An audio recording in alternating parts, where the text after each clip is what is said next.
Hello everybody, welcome back to Game Over Ottawa. Maude here once again.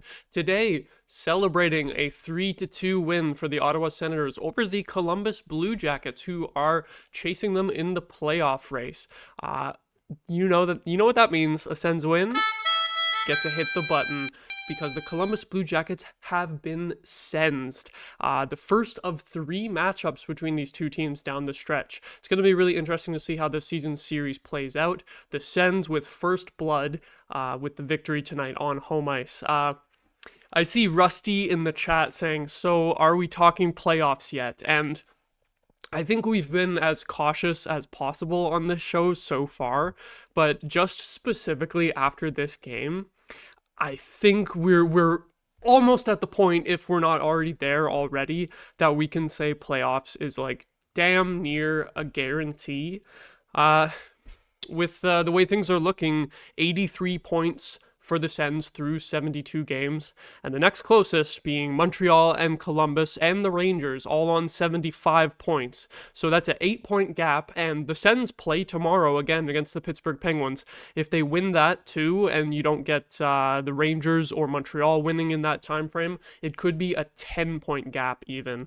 I think the Rangers are playing the Sharks tonight, and Montreal plays tomorrow. I'm not sure who they are against, but those are some possible wins that they could get there. So maybe a 10-point gap might be reaching a little bit, but it's looking really good at this point. I'm excited. It sucks that we can't possibly move up the standings any further, really, because Tampa Bay has got also an 8-point advantage on the Sens. Of course, the divisional format being so weird has the New Jersey Devils with only 2 more points than the Sens with 3 more games played, but of course we can't catch them because of that divisional playoff format. There's a possibility, really, that the Sens, even if they finish in wild card, could end up with more points than the Devils, and so they would essentially be, at that point, 6th in the conference in terms of points. But ranked in the wild card. And if you told me that the Sens would finish in the top 6 for the conference at the beginning of the season, I honestly probably wouldn't even have believed you. Like, my prediction pretty much for the whole year was that we would be just barely in or just barely out, but it seems like the Sens are making it so that they're going to get in pretty cleanly and pretty safely. So I think we can say, Rusty, that we are talking playoffs. Not 100% confirmed, but the way the team's playing, I think that they're going to do it with the super favorable schedule coming up too, because tomorrow against Pittsburgh, I think, is only their second last home game remaining. And then I think away game, I meant to say, and then all the other games are at home, except for one visit to Columbus with the season series there. So, back to the topic of Sens and Columbus, it'll be interesting to see if Columbus can get some revenge on the Sens in future games, because really, the matches against the Sens are Columbus's best chance to make the playoffs. It's pretty much a setback for them today, not getting the win, because, if they could have went 3-0 on us, they really would have closed the gap. But now they can only potentially get 2 wins against the Sens out of 3 games. And yeah, it was basically a 4-point swing in the standings too, with if Columbus had won that, they would have been 4 points behind us. So huge win. Awesome to get the win in regulation. I selfishly wanted an overtime game just because it would have screwed over Montreal as much as possible to get a 3-point game with both teams picking up points in the standings. However, once the Sens got up 3-1, I was like, okay, I don't want to see them blow another third period multi-goal lead. They didn't quite blow it against Detroit, but it was real close. So I'll get into the third period later, but it's very encouraging signs that the Sens were able to close out the game and win it in regulation today, because that's been a bit of an issue, kind of sitting on leads lately. But they pulled it off today. So we're going to get into the first period, talk about how the Sens created that 3-1 lead. It started off pretty quietly in the first few minutes, I thought. The only real notable chance was Batherson with a one-timer off the rush, which was stopped by Tarasov, who, despite giving up 3 goals, had a really good game for the Jackets, I thought. There was a lot more goals that the Sens could have scored than just the ones that they did. But he did get beaten pretty early where Pinto made an outlet pass to Thomas Chabot, which is kind of funny. The center all the way back in his own zone and the defenseman up joining the rush. They're kind of like switching roles there. Pinto, great feed, as if he was a defenseman making breakout passes all his life, finds Chabot on the rush, and it ends up being his shot that was tipped in by Ridley Gregg in front for the 1-0 lead for the Sens. Just awesome stuff all around. Pinto, Gregg, and Tkachuk, that line was great all night, and I believe Ridley Gregg is close to tying his career highs in goals and points. Let me see actually if I can pull that up real quick. He's at 12 goals now. I think they said he had 13 last year. Yeah, actually, so he has passed his total from last year with 1 point being 27 points to 26, and then or actually he got an assist as well, so actually he's got 28 points, and he's 1 goal back of last year. So not like a huge improvement in production for Ridley Gregg this season, but in terms of his role on the team, it's really increased. The time on ice per game going from 14 minutes and 45 seconds average last season to now 16 minutes and 52 average last season. Like, that's second line ice time while still being a third liner. Like, he moves up and down the lineup. There's been times where he's been playing left wing, either on the first or second line. So that's part of it too, the increased ice time of getting moved up in the lineup. But even when he's been back to the third line since the trade deadline, he still gets a lot of ice time, and he's putting in work. He does it all. He's not like a huge point getter, similar to Michael Amadio. It's really in that same production range, but Ridley Gregg has that grit. He has that physicality. He's got the penalty killing ability. He's able to come up with big shot blocks as well, just doing it all for the team. And he's actually got a 53% face-offs as well. So what a great, well-rounded player. And also even chipping in on the power play. 8 of his 28 points have been on the power play on that second unit too. 8 power play points from the second unit is pretty good, I think. I don't know what it's like league-wide for guys who are on the second power play unit, but in my mind, that seems pretty good. And 4 shorthanded goals too, right? So shout out to Ridley Gregg. He's gonna be, and he pretty much already is, one of those unsung heroes for this team, like kind of around the league, because obviously within this fan base, we all love him and we all recognize his importance, but he's not a guy that anyone around the league knows, except for when he did the empty net slap shot on the Leafs. That is the one thing that he's known for. So I think especially come playoff time, he's going to be huge for this team, and he might put the league on notice for how great of a player he is when more eyeballs are on the Sens in the playoffs. So awesome from Ridley Gregg getting the first goal of this game, 1-0 lead. The Jackets responded very quickly though. Linus Ullmark, it was a huge rebound in the slot. Don't really like to see the way that he kicked that out right to Boone Jenner, but it was a bit of a fluke in that the face-off should have been redone. The ref dropped the puck, and I think it hit Ridley Gregg's skate. So if if the puck doesn't even hit the ice off of a face-off, like, you pretty much should be redoing that. The Sens bench and coaches were absolutely pissed off about that one. Unfortunately, it wasn't able to be, once the play continues, you can't call it back. I guess they have the coach's challenge for like a missed play stoppage, but I guess that a face-off redo that didn't happen but should have happened, I guess that doesn't count under the circumstances of being able to challenge that. So that's unfortunate. A little bit of luck for Columbus on that one. They get the game tied up at 1-0. Columbus had some pretty good pressure for the rest of the first period. We also had Shane Pinto make a huge shot block on Zach Werenski, who's always so threatening from the point for Columbus. And then there was a pretty good shift from the first line, I thought, for the Sens. The Zetterlund, Giroux, and Stützle line. They had some really nice pressure But what frustrated me is that Zetterlund got completely hooked with no penalty call. He was trying to take it around the net for a wraparound, and he just got that can opener around his midsection, and that's what disrupted the possession for the Sens. So that was frustrating to see for me, but I really like that line tonight. I'll be curious to look at their advanced stats, because I don't think they got on the score sheet. No, it was all the other lines. So, but I feel like it's gonna click for that line eventually. Furmas in chat saying, "What are your thoughts on Zetterlund?" I figured now would be a good time to talk about them. It really sucks that he hasn't scored a goal yet for the Sens, because I feel like he's been buzzing lately. It was specifically that game against Buffalo where he had so many chances. I feel like he should have had one in that game. But I feel like he fits in really well with Stützle. They don't have Tkachuk on that line anymore, but when it was the three of them, I thought Zetterlund fit in really well with how Tkachuk and Stützle like to play off of the cycle.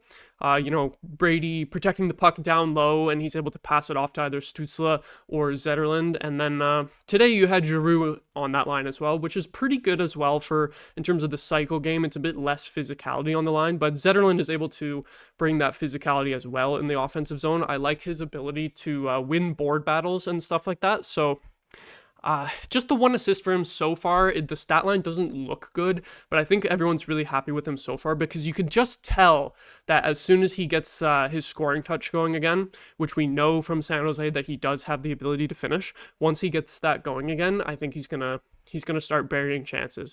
It's gotta happen eventually. I hope that they stick with him in the top six, despite the offense not necessarily being quite there in terms of the score sheet yet, because I think we can all see the potential in Fabian Zetterlund. Then we get the 2-1 lead for the Sens.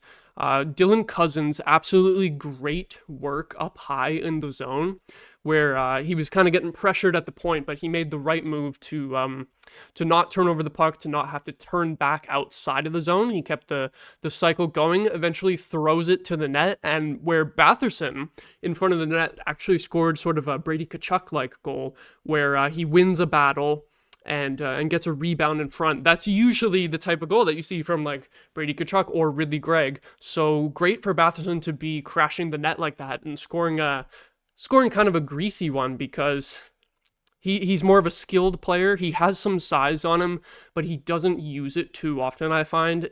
He has a bit of a tendency to let up a little bit physically, but lately he's been a lot better at that. I think since Cousins joined his line, Cousins has been really, really big on the hits, and Batherson has actually had a lot of hits too, so almost following by Cousins' example. And that second line too, just to update on them, it is now 10 points in the last 9 games for Drake Batherson, 9 points in 11 games for Dylan Cousins since joining the Sens, and David Perron, 10 points in the last 13 games. So that second line is pretty much producing like a first line over the last month, like pretty much for the entire month of March there, which is just awesome to see, because you need scoring depth, and it wasn't really clicking. You have to give so much credit to Steve Staios for making this bold trade in season to acquire Dylan Cousins, because it just wasn't clicking this way with Norris and Batherson as the pairing, and then you didn't have David Perron earlier. That left wing spot was just rotating constantly between different guys. Like sometimes it was Ridley Gregg, sometimes it was Adam Gaudette. There was likely a number of other players too that I'm forgetting that it eventually did get a chance on that second left wing spot. So I don't think that Batherson was producing. 10 points in 9 games. He definitely had streaks like that earlier in the season before he went on that long goal scoring slump. But I don't think that we've seen him like as dominant in terms of consistently creating scoring chances with his line since we got Dylan Cousins. Like when it was Josh Norris and Drake Batherson, yeah, they'd chip in on the score sheet sometimes, but I don't think that they were driving play as well as this line has been. I'll have to compare like the advanced metrics, like the shot metrics, shot attempts and stuff for the line combinations. That might be something to check in later in the game, or later in the stream if I have time. I might pull up the old natural stat trick. But yeah, that about does it for the first period. There was Brady Tkachuk getting the only penalty out of a scrum, which was really stupid. He gave Sean Monahan a little bump that was really nothing. The penalty wasn't for that. And then Marchenko came by and lost it on Tkachuk. Somehow Marchenko doesn't get a penalty for starting the scrum. I thought that was very silly.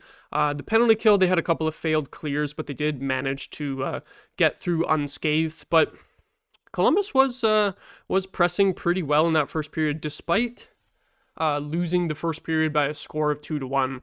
I think that was Columbus's best period of the game, outshooting the Sens 12-8. Second period, which I'll get into, of course, totally swung the Sens' way.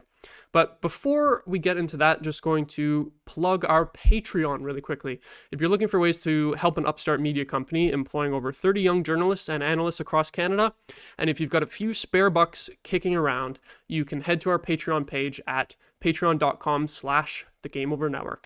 There you'll find multiple tiers featuring different rewards and goodies for helping us grow. There's extra access, exclusive looks behind the scenes, Discord benefits, merch discounts, and opportunities to give us feedback. And you can also join us for special shows live, where you can interact with hosts as we launch more ways to improve your experience.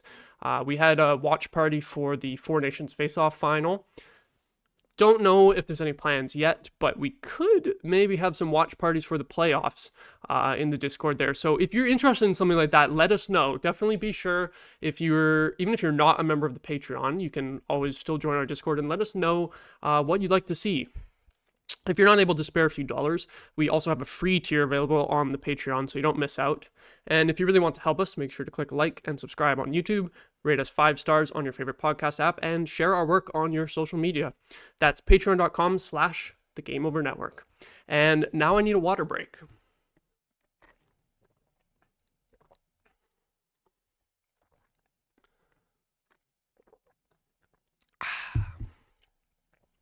I'll have to cut that out of the audio portion. It's damn, I'm already gone like 16 minutes. That's a lot. Just on the first period alone. We'll get into my thoughts on the second period. Let me hit that buzzer. The second period was the Sens' best period of the whole game, which is kind of funny because they only end up with the one goal. But the first 5 minutes of the period, pretty quiet, I thought. Amadio had a chance crashing the crease. Zub got a chance after that. They passed it back to him at the point. But those were ultimately stopped by Tarasov. Batherson had a great chance on the power play, but he just ran out of room to kind of get a good shot off. And also he was totally tripped. I think the reason they didn't call it is because he did get the sort of a shot, sort of got the puck into Tarasov's pads right before he was tripped. So it's sort of something like, if he was tripped before getting a shot off and it's like, oh, it took away a scoring chance, then they definitely call it. But in this case, it was just sort of a timing thing, I think, where it's like, yeah, you tripped him, but also the shot was already saved by the goalie. So it's not like you really took him out of the play, but he went into the end boards really hard. So kind of annoying that the Blue Jackets were not penalized for that at all. Zetterlund had a nice setup to Greg that was stopped. I think that was on the second power play unit. I was really hoping that would go in to get another point for Fabian Zetterlund. It was a really nice pass to Greg streaking in front, but again, nice save from Tarasov. He really kept this game close in the second period, but the Sens did break through. Brady Tkachuk, it's kind of funny, the first goal that I was talking about with Shane Pinto making the breakout pass to Chabot. This one, you end up with Brady Tkachuk doing an absolute Hail Mary pass up the ice, just like over everyone's heads. And another great play from Ridley Gregg where he jumps up and knocks it down with his glove. And it went a little far away from him. And if Shane Pinto had picked up the puck before Ridley Gregg touched it with his stick, it would have been a hand pass and the play blown dead. But Ridley Gregg made a great play to just reach out and poke it before Pinto came in to pick it up. And then it worked out perfectly where Pinto had the speed to get past the Jackets defender that was there. He just blew past him and made it a 2-on-1, threw it on the net. The rebound was there for Jake Sanderson. how much great things can we say about Jake Sanderson? Even if he didn't get the goal, just a great performance from him tonight. And you see that speed from him jumping up in the rush and beating Zach Rowinski on the back door. Just absolutely awesome stuff from everyone on this play. I love seeing goals like this where pretty much everyone on the ice was involved. Like one of the most satisfying things to me is when all 5 players on the ice pass before the goal. I don't know if Artem Zub got a touch on it before Brady made that Hail Mary pass up the ice, but 4 out of 5 ain't bad in terms of everyone being involved on the play. After that, there was a bit of a weird moment where it looked like the Sens were getting a penalty. They allowed a bit of a 2-on-1 down low for the Jackets. Fantilli's shot went wide, but it was actually Boone Jenner getting called for a cross-check on Nick Jensen. So stupid offensive zone penalty there from Boone Jenner that killed momentum for his team, where it looked like they had gotten a little bit of a chance there, and they could have continued the cycle and gotten a bit of momentum and pressure, but sends back to the power play. After that, you get Brady hitting the post on the power play. It was a bit of a long shot. He shot from pretty far out. It would have been amazing if that went sniped off the post and in, but it ended up just going the other way, unfortunately. And also before that, off of the faceoff, he took a little bit of a shot to the head from Sean Monahan, which was weird because I don't think it was intentional at all. It looked purely accidental, but it was kind of a cross-check to the head. And usually when that happens, it's like pretty intentional that you cross-checked the guy, but it was just sort of like Monahan was trying to reach his stick over top of Brady Tkachuk, like reposition his stick when the guy's right in front of him, and he happened to have 2 hands on his stick and just get the stick a little bit up on the side of Brady's head there. That really shook him up. Fortunately, he was okay. He was able to finish the game. We hate to see anyone get hit in the head like that, and luckily, it was an accidental play. You can't really get mad at Monahan for that one. A few more chances on that power play. There was a mini 2-on-1 between Greg and Pinto. They seem to get a lot of these, usually shorthanded this time on the power play. Pinto tips it wide, and then later he also got a one-timer chance that I think Tarasov got a piece of that one. So Pinto a little bit snake-bitten tonight in terms of trying to find the back of the net, but he did record his 100th assist, or 100th point, with the assist tonight. And I believe he's at 200 games played as well, so that's a pretty good points per game ratio for a young player who's trying to find his place in the NHL. You know, he's been up and down the lineup throughout his few seasons, because 2 seasons ago with in that year where we had DeBrincat, it was DeBrincat, Pinto, and Batherson, I think, was the second line for pretty much the whole year. And I think that was Pinto's rookie year.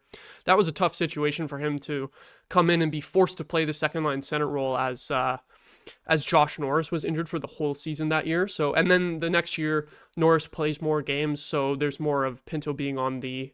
Actually, no, if I remember correctly, because Pinto had that suspension last year, when he came back, I think they just put him on the first line with Tkachuk for quite a while, so then he got pretty inflated minutes at the end of last season, and then this season, it's back down to third line for Shane Pinto, and he's had some long stretches without points, mostly at the beginning of the season. He's been more consistent since then, but I think he's really finding his role on this team that is the third line center.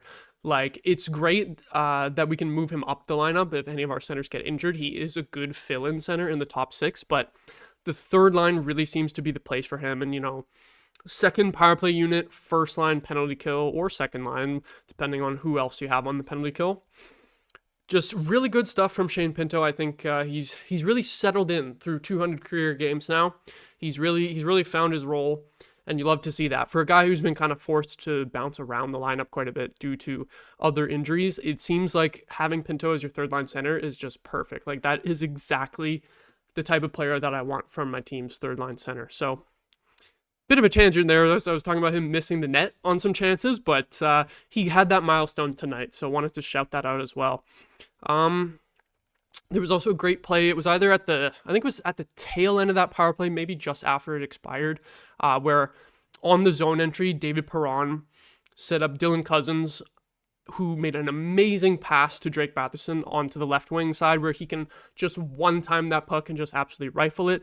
which I think this was Tarasov's best save of the night because it was a beautiful setup and a great play by Batherson to just shoot it right away on the one-timer. And I really thought it was going to go in, so shout out to Tarasov on that one. That was his best save of the night. He had another good one after that too, where Stützle deked in with a little toe drag, and he kind of hesitated to shoot it because Tarasov followed the toe drag move really well, and Stützle made one extra stick handle to try to get it even farther around. It was almost like a double toe drag, 2 toe drags. But Tarasov did a great job of tracking that. So he kept the game close, even though the Sens had already scored 3 goals on him by this point. He did a great job of keeping the Jackets in this game. So you got to give credit to the opponent where credit is due. And Ridley Gregg, as much great things as I've already said about him tonight, he made a great diving stick check to end the period where Columbus, they really had no offensive pressure in this whole period, but they were getting a little bit in the last 30 seconds where we had some failed clearing attempts. But Ridley Gregg with the desperation to poke the puck off of the Jackets player and out of the zone with like 5 seconds left in the period. So that really, that saved the Sens from giving up a potential late goal in the second period there, and they come away with the 2-goal lead going into the third, which, as we know, third periods have not been too kind to the Sens lately. So we all know how it ended. Obviously, they managed to pull it off tonight. I will get into my analysis of the third period very shortly.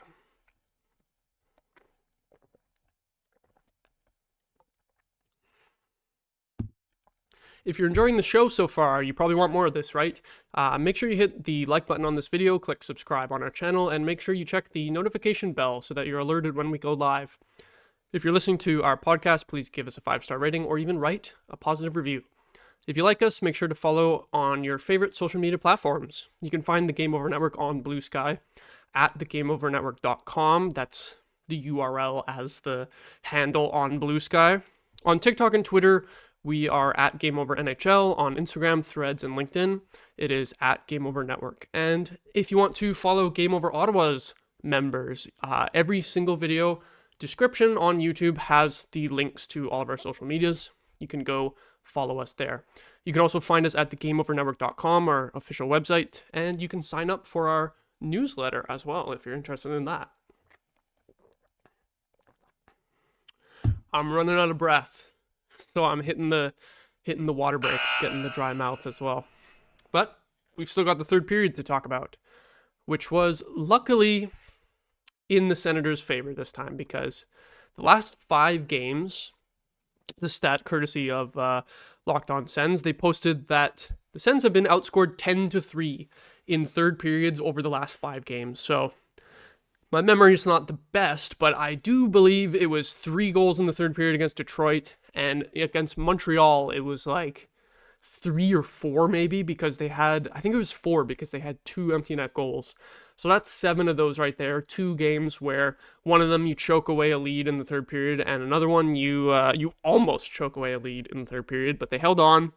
And then you had games like the Buffalo game. I think it was tied 2-2 going to the third. You give up 1 and lose. So not great. Not great, as they say, which is tough because the Sens have, over the course of the season, actually been pretty good at winning when they have a lead going into the third period. I think their record is still really good, but there's been some situations lately where they've like almost blown it. Like, if I remember correctly, the Montreal game was only their second regulation loss all season when leading after 2. So they're still really good at that, at leading after 2 and finishing the game off. But yeah, just some recent games. There was also the New Jersey game where it seemed like they had everything in control and it got real scary in the last 5 minutes. I think the Devils scored with just under a minute left, and then there was like a scramble chance in front. Zub cleared it off the line. So situations like that where we're seeing, it's great that the Sens are able to get these leads heading into the third, but they gotta be able to shut it down a little bit more cleanly. And even though this was kind of similar to the New Jersey game where things looked totally like locked down until the last few minutes, I think this was a pretty good defense of the lead for the most part in the third period. The first 3 minutes of the game, of the third period, Columbus could not get through the neutral zone at all. I don't think they got any ozone possession over the first like 5 minutes of the period, maybe even over to like the 7 minute mark. And I don't think they got a shot until like way past 7 minutes as well. So the Sens, what I liked in this third period was that they were really pushing the play to the Jackets and continuing to try to create offense. It was unfortunate that they weren't able to get another insurance goal, get a fourth goal past Tarasov, but he played great. So what are you going to do? What are you going to do other than try to create as many chances as you can?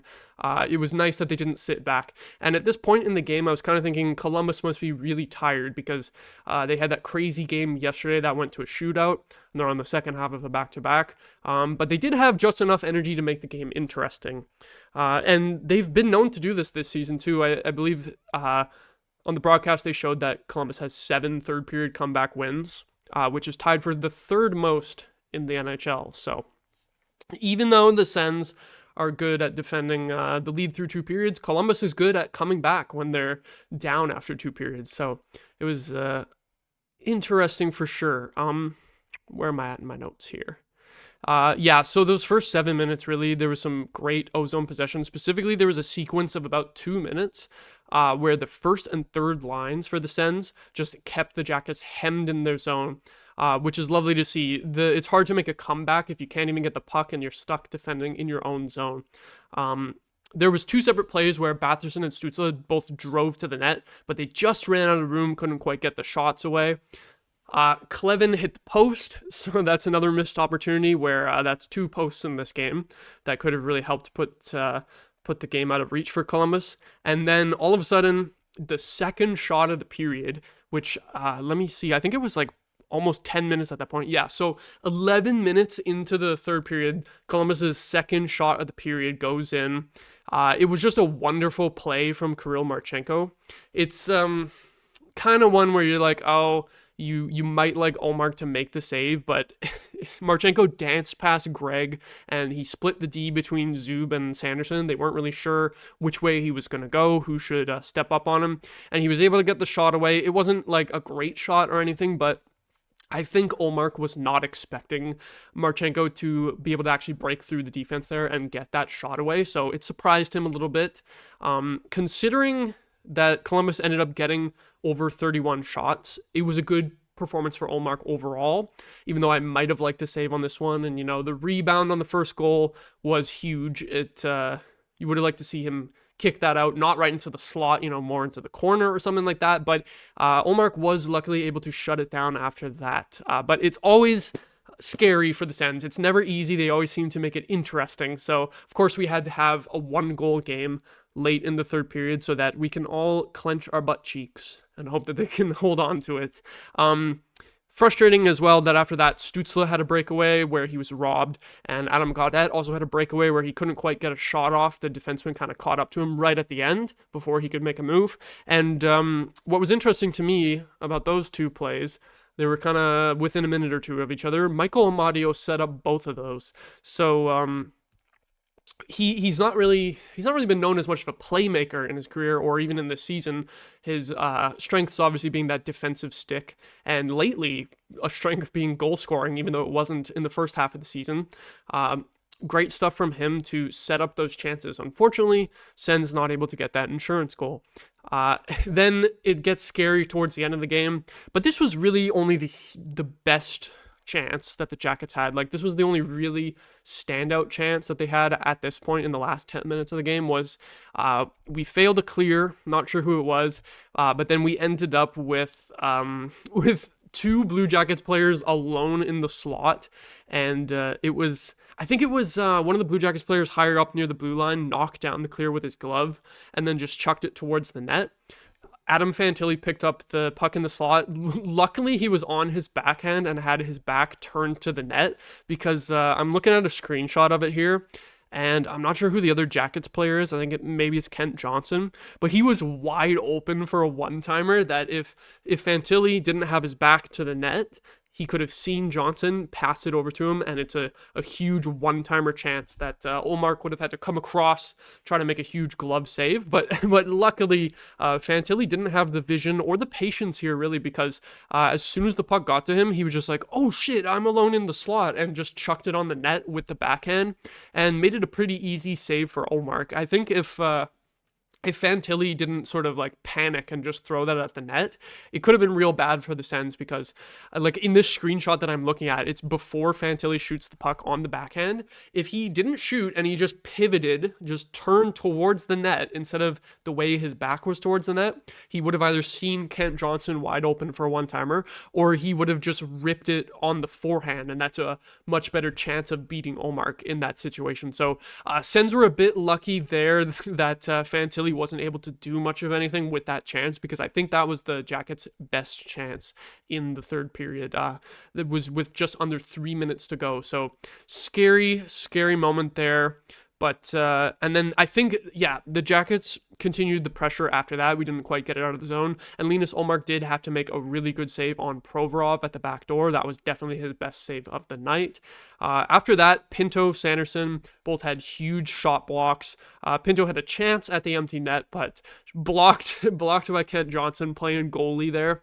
I feel like Shane Pinto has missed so many empty net chances in the last few weeks. There was also that game against Toronto where I think in that one it was it Ridley Gregg in that one where there were so many empty net chances. But either way, Gregg and Pinto, those are the guys who are usually out there with the empty net, and they've just had a little bit of trouble finishing the empty net chances lately. But this one was just fluke, where you can't blame Pinto at all. It was just a great play by Kent Johnson to kick his leg out and block the shot on the empty net. So that was another scary moment there, but luckily Columbus couldn't really get set up after that. They really didn't get much of a cycle going. The Sens were doing a great job of standing up at the blue line and preventing them from even gaining the zone at all. And if they shot it in to try to dump and chase, the Sens dealt with it pretty well. There was one play where Marchenko made a good move over the blue line, but then Ridley Gregg just stole it from him, and that was pretty much all she wrote at that point. They got one offensive zone face-off with 6 seconds left, but amazing job by Jake Sanderson to just take the puck into the boards and hold it there so that Columbus couldn't get anything. They couldn't pop the puck out and actually get a chance, just run that clock down. So very satisfying ending to this game, even though it became a little bit scary with the 1-goal result. But considering the circumstances, I would not have been annoyed. I wouldn't have been that annoyed if Columbus tied it, just because, screwing over the Montreal Canadiens would have been nice. A little bit more there. But hopefully Columbus can get that last wild card spot anyway, because we do not want Montreal. We do not want the New York Rangers or the Detroit Red Wings or the New York Islanders. We hate all these damn teams. I don't hate the Islanders, but it would just be kind of sad to me if they were the team that won this wild card race for that 8th spot, just because they don't have they have Bo Horvat, the only guy like leading their offense right now. They don't have Matthew Barzal for the rest of the season, and they traded away Brock Nelson, which you would think is like that's them giving up on the season, but somehow they're still in this mix because everyone in the wild card race, other than the Sens, keeps losing. You have Montreal, Columbus, Rangers, Islanders, Red Wings, all the same teams that I just named. I don't know why I named them again, but they all have only 3 wins in the last 10. So this is just whoever can lose the least amount of games. It's not who's going to win the most amount of games. It's who's going to lose the least. It feels like who's gonna get into the playoffs with like 5 overtime losses in the last 10 games.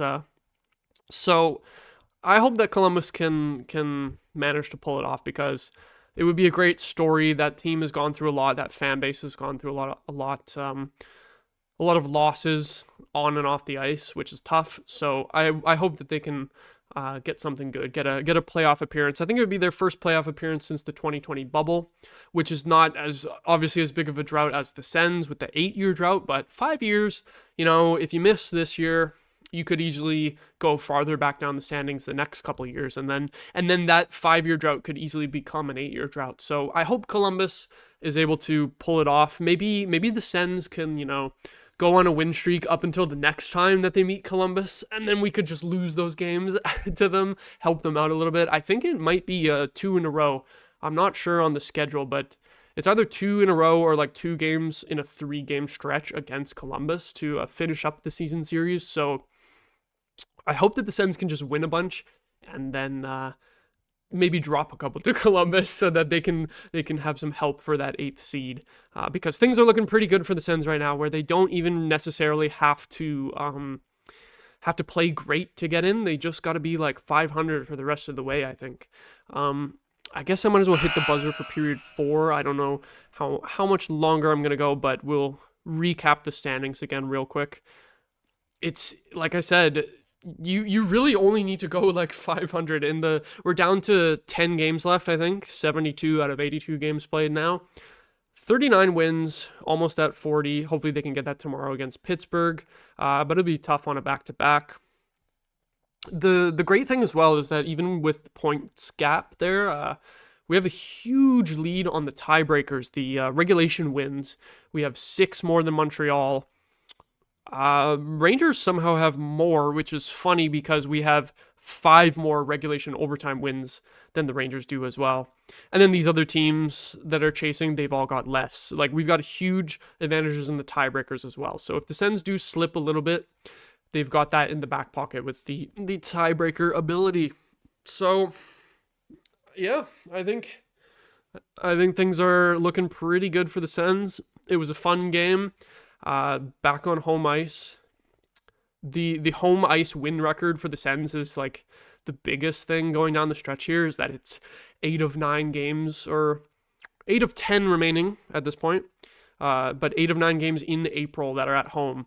21, 10, and 2 at home now. You got to think that will just cruise the Sens into the playoffs, and it should be hopefully smooth sailing from here on out. Again, I don't want to get too cocky. I don't want to say that it's a sure thing, but we are at the point where it would have to be like a major collapse to miss the playoffs at this point. So things are looking good. Things are looking good. Yeah, Weavy in the chat saying 99% chance for playoffs. It makes sense. It makes sense at this point. Terry saying the Isles would have earned it with loser points. Yeah, those damn Islanders with the loser points every time. They've got 10, and Columbus has 9, and Montreal has 9 too. So again, it's like who can lose the least amount of games in regulation is all that's going to determine that 8th spot there. Maybe even more so than who wins the most games, which is kind of funny. And yeah, the Sens with only 5 overtime losses. They are not overtime loss merchants. They are regulation win merchants. Regulation overtime wins, because they've got a brilliant ratio with that. Only 1 shootout win, and I think they've only had like 1 or 2 games in a shootout anyway. 38 out of the 39 wins is regulation overtime wins, which has got to be one of the best ratios in the league for sure. Weavy also says we have the regulation win tiebreaker over all teams right now. Yeah, we basically have to go winless while every other team does. Yeah, that's the thing. We would have to go winless while one of these other teams would have to go on like a 10-game win streak to possibly catch the Sens. Like, these other teams, they can do mid and like get the 8th spot. But if anyone was to pass the Sens for the 7th spot, you would need one of those teams to go on an absolute heater. We do know that Montreal has the capability of going on those big heaters. They've had a couple of those this year, but even then, if they did that and passed the Sens would still have those tiebreakers and everything over all those other teams, so not a huge concern. Terry also saying, yeah, it's April 6th and 8th against Columbus, so I'm hoping that the Sens can pick up some more wins against them. Before then, and then lose, against the Jackets to help them get into that wild card spot, because the Jackets are my second favorite team, which a lot of people are like, what the hell? Why would you pick them? Long story, not going to get into it right now. I'm trying to pull up the Sens schedule. Let's see. I gotta get a clean look at this here. So yeah, Pittsburgh tomorrow. Damien will have your post-game show for that. Yeah, and then Buffalo. I hope that Josh Norris is able to play in that game, because it would be nice to have a little bit of a sentimental moment with him returning, but he's injured. What a surprise. Then you have Tampa and Florida, which is going to be two really tough games, but they are home games. We know that the Sens are way better on home ice. They have beaten both of those teams on home ice this year and then lost all of the road games in Florida. So better chances at home, I would say. And then, yeah, the two games against Columbus. Montreal game should be really interesting. Hopefully they're not like too close to us in the standings again by that point. Hopefully they just bugger off, just slide out of the playoff race quietly. But who knows? They do have seem to have a bit of tenacity in them. And then Flyers and Chicago is two real easy games in the last week of the season. If you're not clinched the playoffs before then, those are favorable matchups. But it's at the point where I think the Sens could clinch before the final week of the season. That would be huge to be able to get some rest for your top players, because we know Brady Tkachuk with the lingering injuries, and Jensen's been in and out of the lineup. He doesn't practice a lot of the time. So stuff like that, and, give Ullmark some rest, call up Marilainen, give him a couple of games. That would be nice. So yeah, that's the blueprint for the Sens, is keep winning over the course of the next week. Drop a couple games to Columbus so that they can screw over the Canadians and keep them out of the playoffs.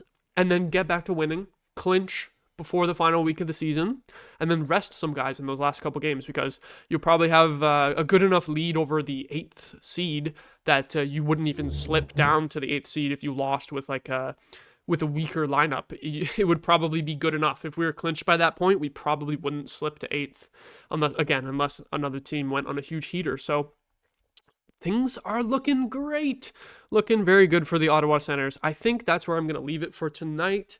I think I have yapped for long enough.